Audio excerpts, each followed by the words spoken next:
सभी को नमस्कार दोस्तों। आज के वीडियो में हम द हिंदू करंट अफेयर को देखने वाले हैं। लगभग 10 दिन का जो करंट अफेयर हम एक साथ पढ़ने वाले हैं। बीच में कुछ समस्या थी, उसकी वजह से वीडियो नहीं बना पाया था, लेकिन इसको हम कंटिन्यू करते हैं। जो वैसे भी ये पीडीएफ मैंने आपको टेलीग्राम पे शेयर कर दी थी पहले भी, ताकि आप अपनी पढ़ाई को कंटिन्यू रख पाओ। बाकी आज हम इसको देख लेंगे कौन सी न्यूज़ इंपॉर्टेंट है, उसको पढ़ लेते हैं। और जैसे इसमें अगस्त महीने का भी 1 से लेकर 3 तारीख के बीच का करंट अफेयर इसमें शामिल है, दोनों एक साथ आज देखने वाले हैं। ठीक है, तो पहली न्यूज़ क्या है? पहली न्यूज़ हमारी है एससीओ को लेकर। इस साल एससीओ जो है, जो शंघाई कॉरपोरेशन ऑर्गेनाइजेशन है, काफ़ी चर्चा में है। अभी पहले भी हमने 2-3 दिन पहले, जब इससे पहले हमने बनाया था एक वीडियो, उसमें भी एससीओ को जिक्र किया था। उसमें जैसे ईरान को भी शामिल किया है, तो उसको लेकर ये मुद्दा चर्चा में रहा था। तो ऐसा क्वेश्चन ऑर्गेनाइजेशन को लेकर आईआर के सेक्शन में आप देखो कि जीएस2 में ऐसे क्वेश्चन बन जाते हैं। तो जैसे इसमें बात करते हैं, जब भी ऐसा जैसे इस साल क्वेश्चन आ जाए, यदि आप मेंस लिख रहे हो तो इंट्रोडक्शन में क्या डालना है? इंट्रोडक्शन में आप कोशिश करना अभी करंट कॉन्टेक्स्ट क्या रहा। जैसे अभी 4 जुलाई 2023 को भारत ने शंघाई सहयोग संगठन के राष्ट्राध्यक्षों की परिषद की 23वीं बैठक की सफलतापूर्वक मेजबानी की है। तो इस साल यदि क्वेश्चन आता है तो आप ऐसा कर सकते हो। जैसे नेक्स्ट ईयर 2024 के एग्जाम, मेंस के एग्जाम ऐसा क्वेश्चन आएगा तो आप जो इंट्रोडक्शन लिखते हो इफेक्टिव लिखना। जैसे कोशिश करना कि उसमें चाहो तो शंघाई कॉरपोरेशन के जो सहयोग संगठन है उसके बारे में बता सकते हो, कोई करंट हैपनिंग है उसको बता सकते हो। ठीक है, तो ये बताना चाहिए।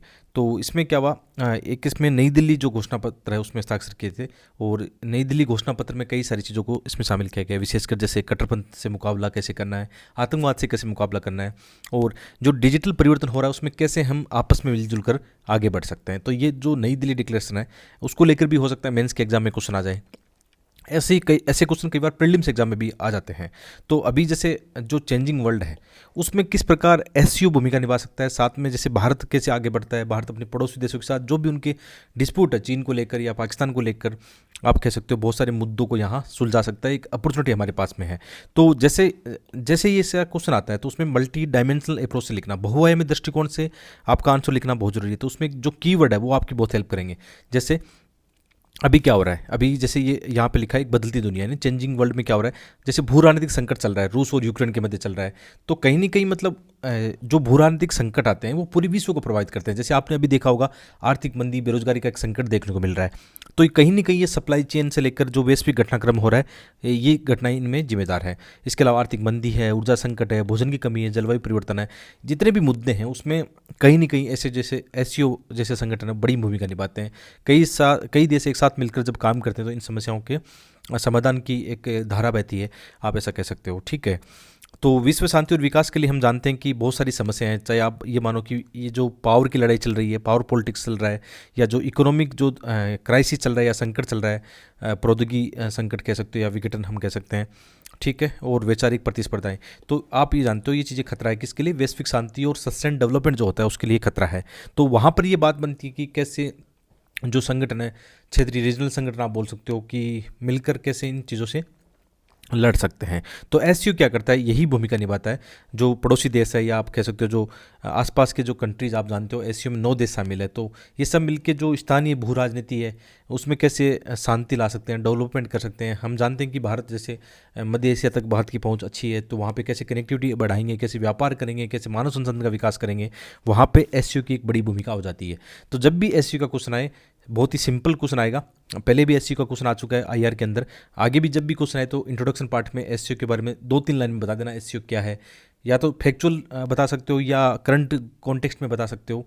बॉडी पार्ट में हमेशा ध्यान रखना क्वेश्चन आएगा क्रिटिकल एनालिसिस को लेकर, कि कैसे भारत एससीओ में आगे बढ़ रहा है, या एससीओ भारत के लिए कितना महत्वपूर्ण है। आप कह सकते हो भारत की जो सीमा विवाद है उसमें एससीओ क्या भूमिका हो सकती है, या ईरान का एससीओ में शामिल करना भारत के लिए कितनी एक मतलब एक अपॉर्चुनिटी है ईरान के साथ आगे बढ़ने की। ऐसा क्रिटिकल एनालिसिस वाला क्वेश्चन आएगा एससीओ को लेकर। तो जैसे हमने पहले भी आर्टिकल आपसे चर्चा में की है, आज भी आर्टिकल दोबारा से चर्चा हो रहा है। तो एससीओ को लेकर कैसा भी क्वेश्चन आए आप आराम से आप इसको हैंडल कर सकते हो। तो इसमें बहुत सारे कीवर्ड है। जैसे एससीओ क्या करता है, क्षेत्रीय शांति, स्थिरता, समृद्धि का संरक्षक रहा है, योगदान करता रहा है हमेशा। और जो आपस में जैसे एक बात ध्यान रखना कि जैसे ये जो कीवर्ड है ये आपकी मेंस के एग्जाम में लिखे जाने चाहिए, उससे बहुत फर्क पड़ता है। जैसे यहाँ पे विन विन सहयोग या विन विन आप कह सकते हो सिचुएशन कह सकते हो, कि जब भी ऐसी साझेदारी हम करते हैं तो वहाँ पे सभी को फ़ायदा होता है। तो विन विन सिचुएशन या विन विन आप जो थ्योरी की बात करते हो कई बार, तो इसका मतलब क्या होता है, जब भी ऐसे क्षेत्रीय शांति स्थिरता के जो प्रयास होते हैं ना, उसमें सभी की भलाई होती है। ठीक है, सभी को फ़ायदा होता है एक साथ में। ठीक है, तो यहाँ पे बहुत सारी चीज़ों की हमने चर्चा की है।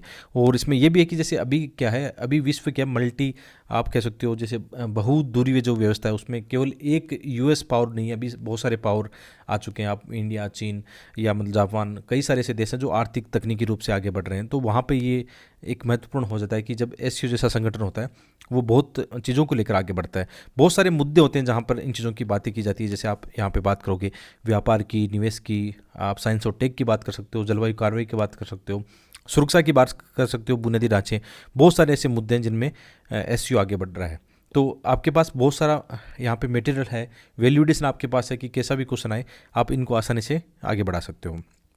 जैसे पहले भी क्वेश्चन आए आईआर में, जैसे एससीओ के क्या है, बहुत ही सिंपल क्वेश्चन आया था 2021 के एग्जाम में क्वेश्चन आया हुआ है।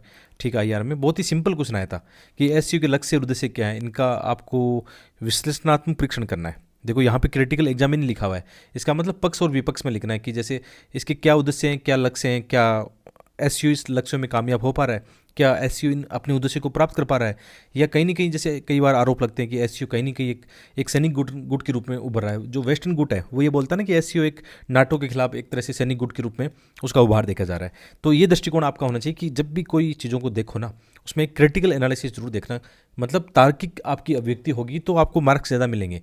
आप बहुत सारे मुद्दों को चर्चा पक्ष विपक्ष उसके बताते हो तो फर्क पड़ता है।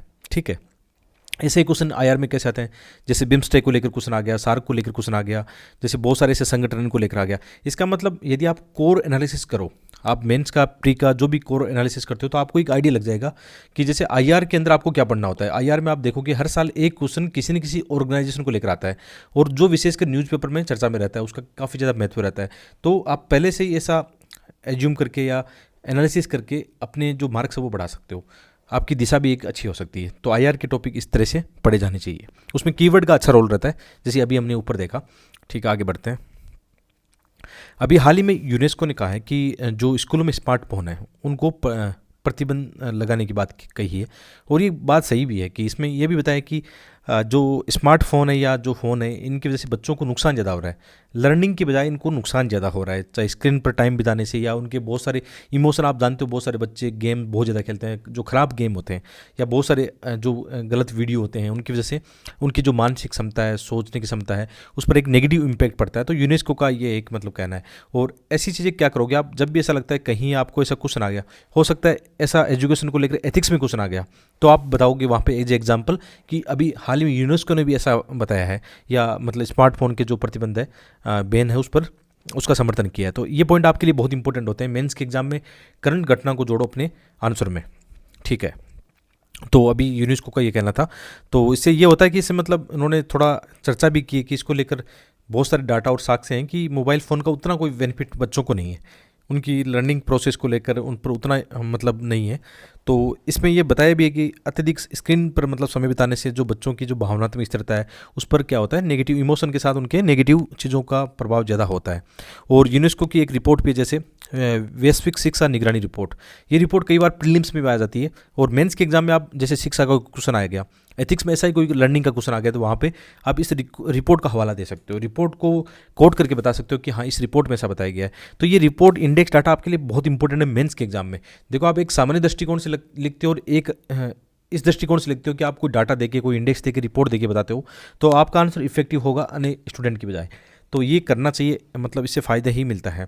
तो इसमें भी ये बताया गया है कि किस प्रकार स्मार्टफोन है, मतलब ये मतलब उनकी सीखने की जो क्षमता वो घटाता है, या उनकी इमोशन, उनके माइंड उस पर नेगेटिव प्रभाव डालता है। ठीक है, तो इनको प्रतिबंध किया जाना चाहिए। तो नॉर्मली आपको ये रिपोर्ट पता हो, यूनेस्को के बारे में पता हो, तो आप ऐसे क्वेश्चन को आराम से हैंडल कर सकते हो, अच्छे एग्जाम्पल आप उसमें बता सकते हो।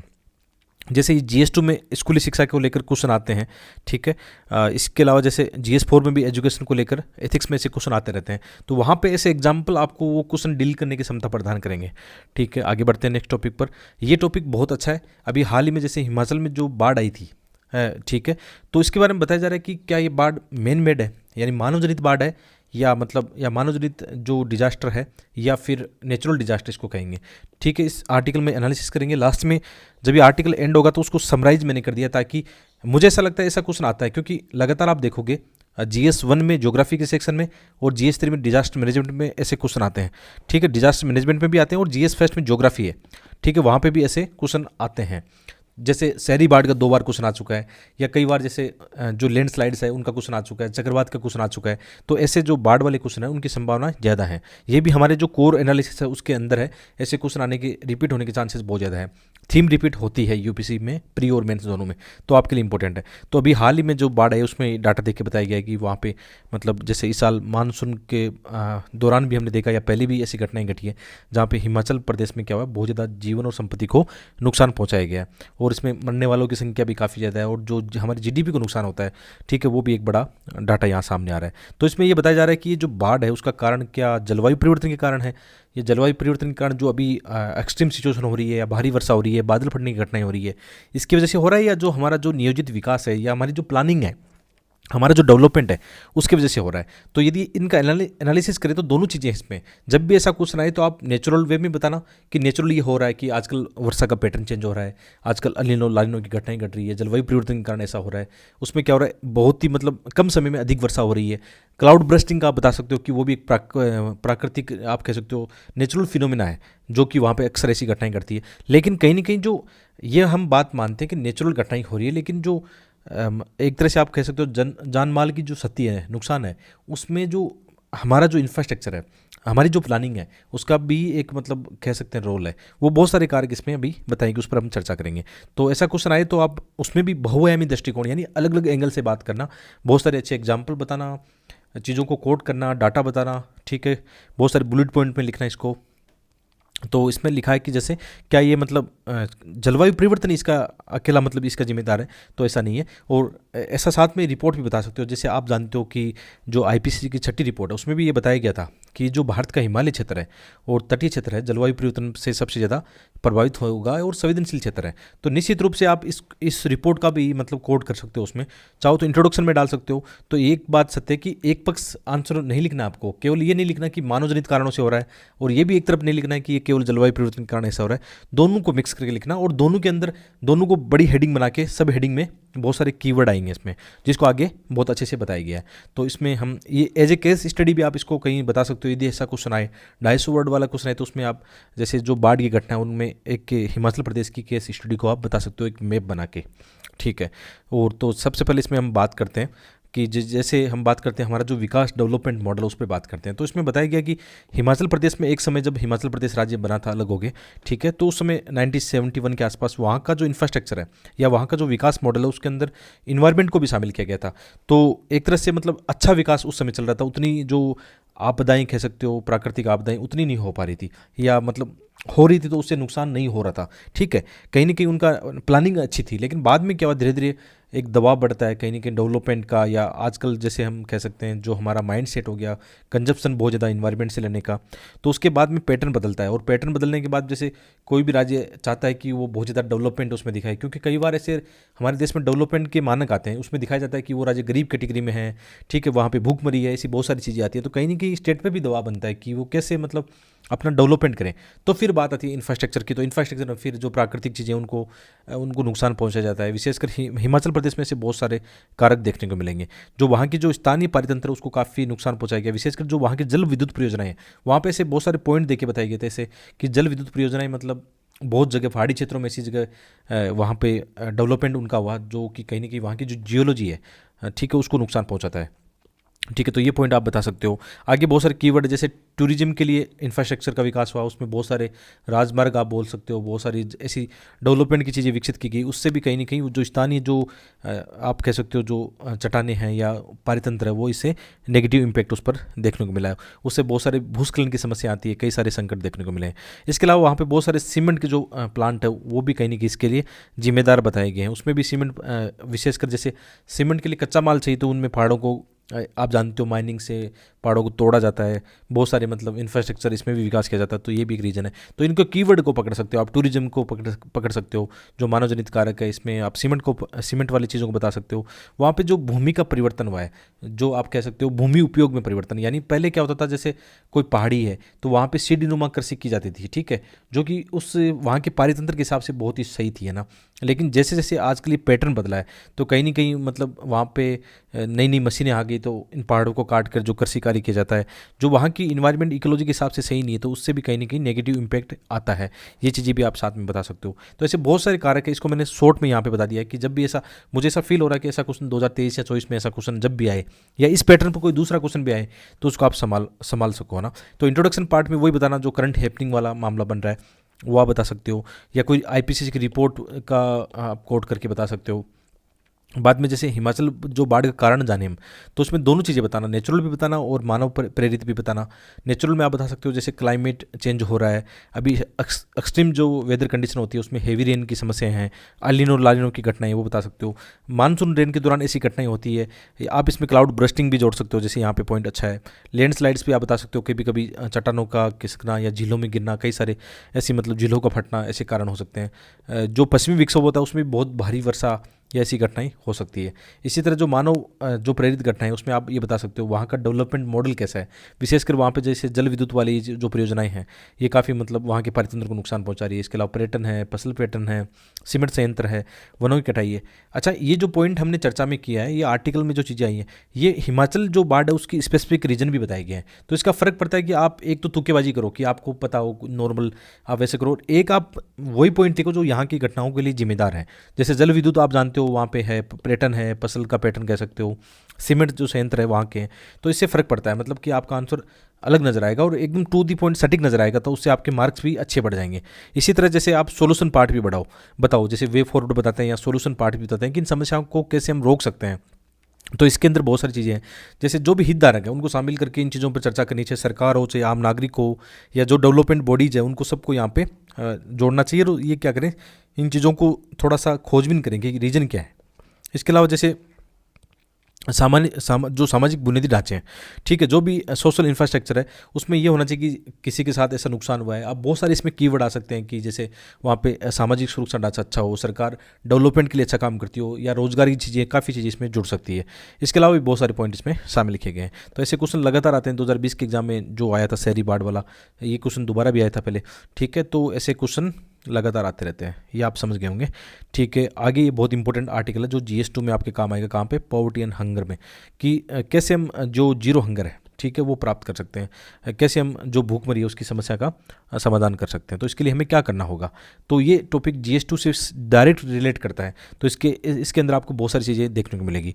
जैसे एक तो ये रिपोर्ट है, कौन सी, the global report on food crisis, ये बहुत इंपॉर्टेंट रिपोर्ट है प्रीलिम्स एग्जाम के लिए भी, ठीक है। मेंस के अंदर भी आप इसको अपने से कोट कर सकते हो। जब भी ऐसा कोई क्वेश्चन आए तो इंट्रोडक्शन पार्ट में ये डाल देना। इंट्रोडक्शन पार्ट को अच्छा बनाने के लिए मैं हर एक आपको जब टॉपिक पढ़ाता हूँ तो ये बात बताता हूँ कि ये कहाँ फिट होगा। तो आप एक बात सोचो कि जितना भी हमारा सिलेबस है, जो भी आपके सिलेबस के पॉइंट लिखे हुए हैं, हर एक सिलेबस के पॉइंट के हिसाब से आप रिपोर्ट, डाटा, कीवर्ड, ये सब इकट्ठा कर लो, इनका कलेक्शन कर लो, ठीक है। अच्छी चीज़ों का कलेक्शन कर लोगे, आपके मार्क्स देखना बहुत अच्छे आएंगे मेंस के एग्जाम में। एक बार ही मेहनत कर लो इतनी अच्छी कि मतलब दोबारा बार बार मेहनत ना करनी पड़े, तो इस बात को ध्यान रखना, ठीक है। तो जो ये खाद्य संकट वाली है, जो global report on food crisis है, ठीक है, खाद्य संकट पर वैश्विक जो रिपोर्ट है, इसमें ये क्या बताया गया है कि 2022-23 है ना, ठीक है, इसमें हाँ 22 और 23 में, ठीक है, इसमें क्या बताया गया है कि 2022 का आप डाटा बता सकते हो कि दुनिया में 691 मिलियन से 783 मिलियन लोग भूख से पीड़ित हैं। तो ये डाटा होना चाहिए, 2022 का आपके पास डाटा है, ठीक है, 2022 का डाटा है। तो इसमें क्या बताया, लगभग आप नॉर्मली इतना याद नहीं रहे तो आप लगभग 700 मिलियन मान लो कि 2022 का ये डाटा है, किसका, इस रिपोर्ट का डाटा है।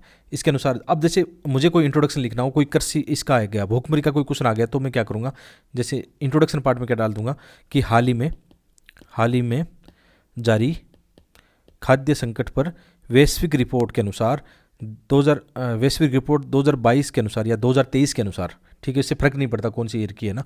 नॉर्मली आप रिपोर्ट डालने की कोशिश करना कि हाल ही में खाद्य संकट पर वैश्विक रिपोर्ट 2023 के अनुसार पूरे विश्व में हम देखें तो लगभग 700 मिलियन से अधिक लोग क्या है भूखमरी के शिकार है।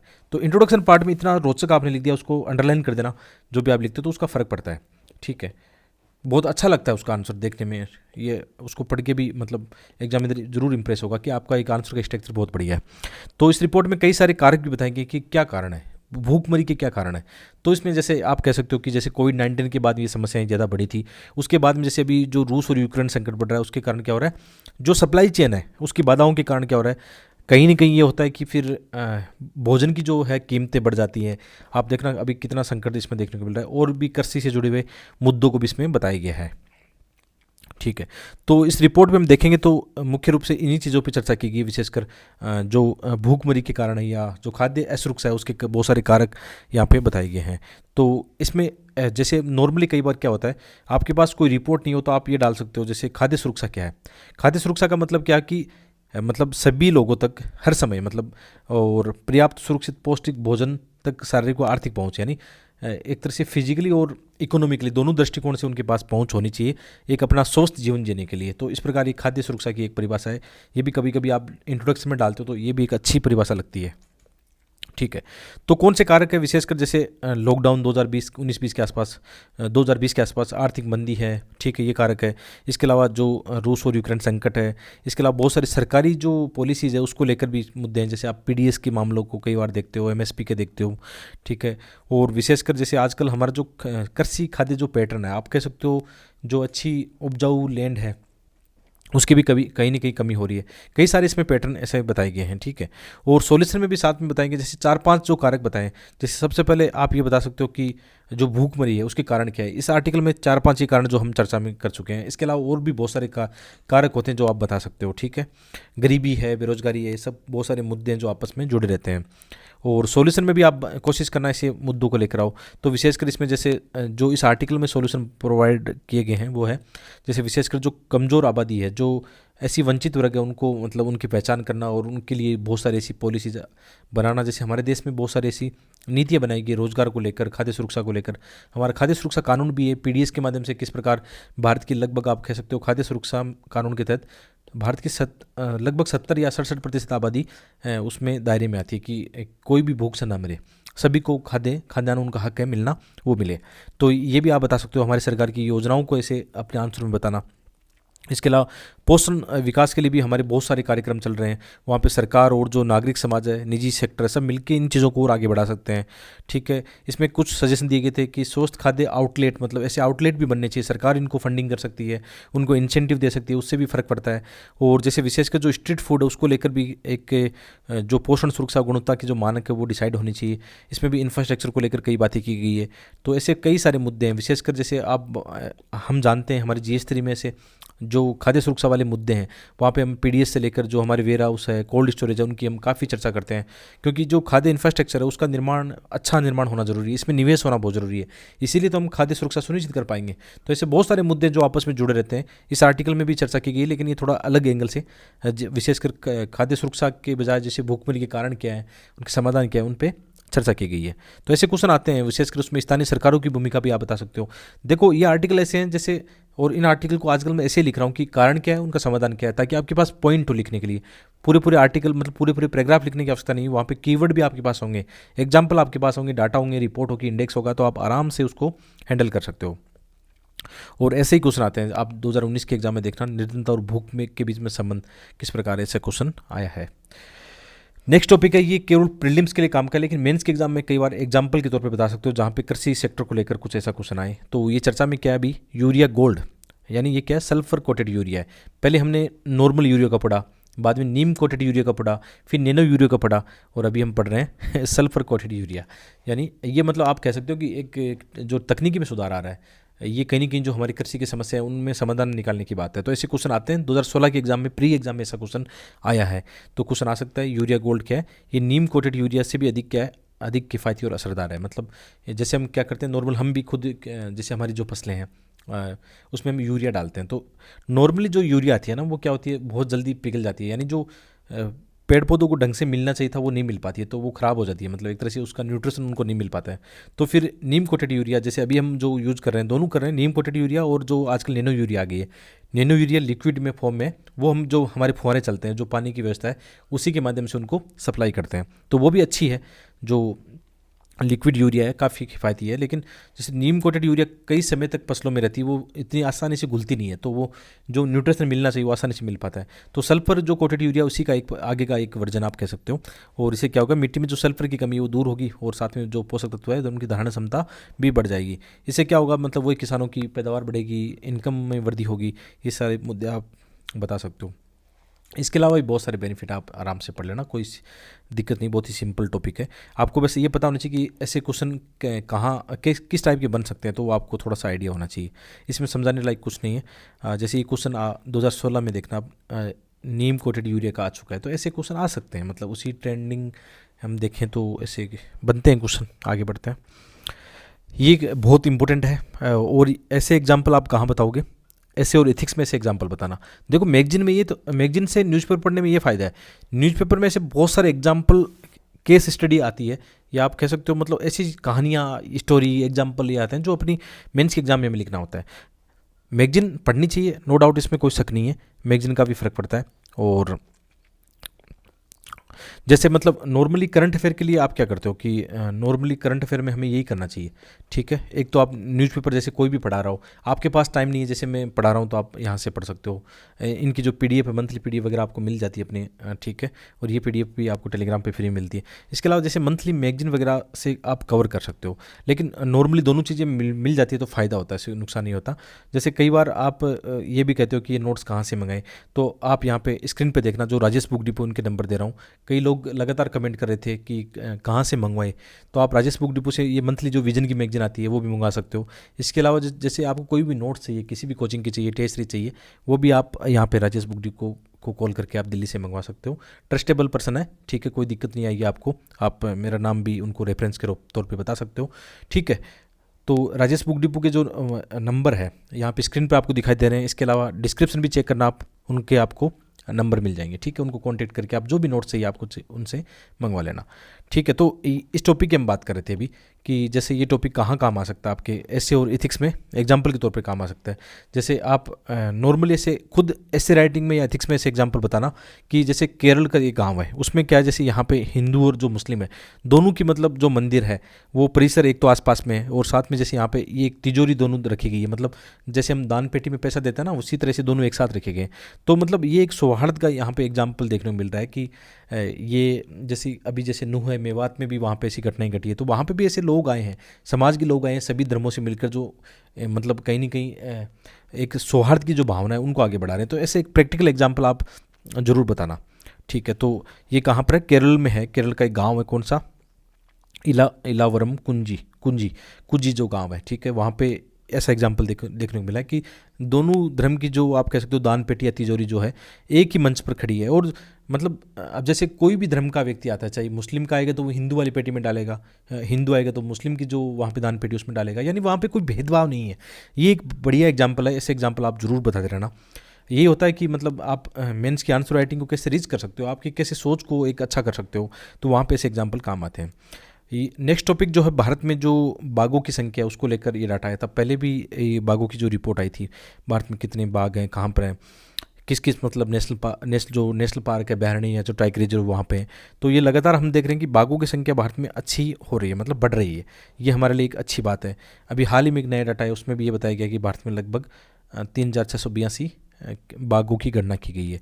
पहले भी जैसे भारतीय वन्य जीव संस्थान है, उनके द्वारा भी ऐसा मतलब उनका डाटा देखा गया था, उसमें भी बाघों की संख्या काफ़ी देखी गई थी। तो ये इंपॉर्टेंट है। इसके अलावा जैसे भारत में सर्वाधिक बाघ मध्य प्रदेश में, ऐसे फैक्ट कई बार प्रीलिम्स में बहुत काम आते हैं आपके, ठीक है, बहुत इंपॉर्टेंट आपके लिए है, ठीक है। और किन किन अभ्यारण्यों में, मतलब किस अभ्यारण्य में या नेशनल पार्क में सर्वाधिक बाघ है, वो भी डाटा यहाँ पे दिए गए हैं। बाघों के क्वेश्चन भी यहाँ पे देखना, अच्छे क्वेश्चन प्रीलिम्स एग्जाम में आते हैं। तो ये जुलाई मंथ का था, अभी आते हैं हम अगस्त मंथ के 2-3 दिन के जो हैं चीज़ें उनको देख लेते हैं। ये इंपॉर्टेंट टॉपिक है जिसमें क्या हुआ है, जो अकीरा रैनसमवेयर, ये इंपॉर्टेंट इसलिए कि जैसे GS3 के अंदर हमारा जो इंटरनल सिक्योरिटी है उसका एक पॉइंट है, साइबर सिक्योरिटी का उसमें पॉइंट है। तो साइबर सिक्योरिटी में ऐसे मुद्दे आते हैं, जैसे ये अभी अकीरा जो रैनसमवेयर है, ठीक है, एक तरह से वायरस आप कह सकते हो, जो कि नुकसान पहुंचाता है हमारी जो भी टेक्नोलॉजी है, जो आपका लैपटॉप है, मोबाइल है, इन सब चीज़ों से आपकी फाइल चुरा सकता है। तो ये काफ़ी चर्चा मेरा अभी इसको लेकर एक मतलब चेतावनी भी जारी की गई है, क्योंकि इसको यूरोप में या यूएस में इसका काफ़ी ज़्यादा प्रकोप देखा गया था।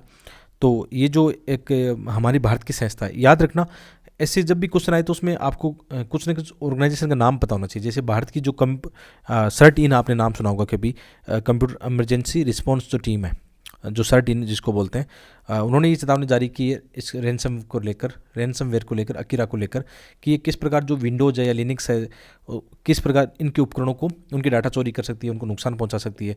तो ये बहुत इंपॉर्टेंट है, इसको लेकर हो सकता है प्री में भी क्वेश्चन आए, इससे पहले भी क्वेश्चन आए हैं। तो ये रैनसमवेयर क्या है, तो ये विशेषकर आप नॉर्मली समझ सकते हो कि जो हमारा लैपटॉप है, जो विंडोज़ पर काम करता है यार, इनसे क्या कर सकते हैं, जो फाइलें हैं, डाटा है, उनको चुरा के फिर फिरौती मांगते हैं, ठीक है, इनको लेकर। और ये हमारी जो भी बहुत सारी जो सूचनाएं हैं उनको चुरा सकता है।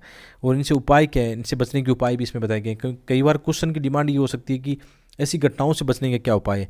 तो नॉर्मली उपाय तो आप जानते हो कि जैसे आपका मोबाइल है या आपका लैपटॉप है, उसके अंदर ऐसे अनवांटेड जो फाइल्स होती है, लिंक्स जो आते हैं, ठीक है, उन पर क्लिक कभी नहीं करना चाहिए। और जब भी ऐसे आपके पास कोई मेल आए तो मेल को आपको एटलीस्ट ये देखना चाहिए कि ये किसी ट्रस्टेबल सोर्स से आ रही है या नहीं आ रही है। और साथ में आप ऐसे अपने उपकरण रखो, ऐसे प्रोटेक्शन जो उपकरण आते हैं, ठीक है, आपके लैपटॉप मोबाइल में रखनी चाहिए, जो आपको मतलब सूचना दे कि ये मतलब गलत लिंक आप खोलने जा रहे हो, ऐसी सूचना आपको मिल जाए। इसके अलावा भी बहुत सारे यहाँ पे टूल बताए गए हैं जो आपके GS3 के अंदर टेक्निकल चीज़ों को लेकर क्वेश्चन में आप बता सकते हो। ऐसे क्वेश्चन प्रीलिम्स एग्जाम में भी आते हैं साइबर सिक्योरिटी को लेकर, ठीक है। और मेंस के एग्जाम में भी हर साल, जैसे ये क्वेश्चन देखो, ये क्या है, बहुत ही सिंपल क्वेश्चन आया था 2018 में कि वानाक्राई पेटा ये क्या है। ये सब साइबर आक्रमण के लिए आप कह सकते हो, ठीक है, ये वायरस ही एक तरह से, ठीक है। मेंस के एग्जाम में भी क्वेश्चन आते हैं साइबर सुरक्षा के तत्व है, इनको लेकर क्वेश्चन GS3 में आए हैं पहले भी, लगभग देखने को मिलता है। ये क्वेश्चन इंपॉर्टेंट है, ठीक है, ये इंपॉर्टेंट है GI टेक, क्योंकि प्रीलिम्स एग्जाम में आपने देखा ना GI टेक से लेकर क्वेश्चन आ जाते हैं। 2022 के एग्जाम में गुच्ची वाला क्वेश्चन आया था, ठीक है, पहले भी बहुत सारे क्वेश्चन आ चुके हैं। तो जो चेन्नई है, चेन्नई में हमारी संस्था, इसका कौन सा GI टेक जो रजिस्ट्री कार्यालय कहाँ पे, चेन्नई में, इन्होंने अभी 7 मतलब GI टेक जारी किए हैं, जिसमें से 4 राजस्थान के, बाकी 3 अन्य हैं। कौन कौन सी चीज़ों को दिए गए हैं, जैसे यहाँ पे हम देख लेते हैं कि जैसे एक जलेसर धातु है, ये उत्तर प्रदेश के एटा जिले का आप बता सकते हो, ठीक है।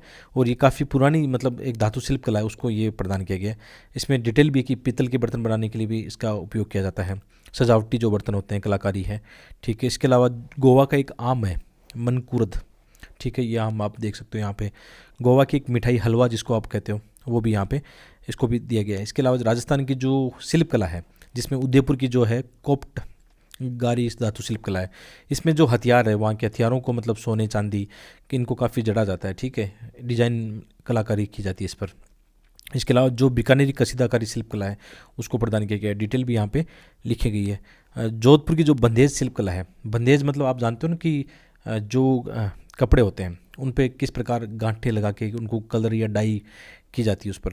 इसके अलावा बीकानेर की जो एक कला है उस्ता कला, जो कि एक तरह से आप कह सकते हो सोने की नक्काशी जिसको बोलेंगे हम, सोने की कारीगरी बोलेंगे, ऐसे क्वेश्चन आते हैं, ठीक है। GI टेक का आप देखना, ऐसे क्वेश्चन पहले भी आए हैं नॉर्मली, जिनको आप देख सकते हो।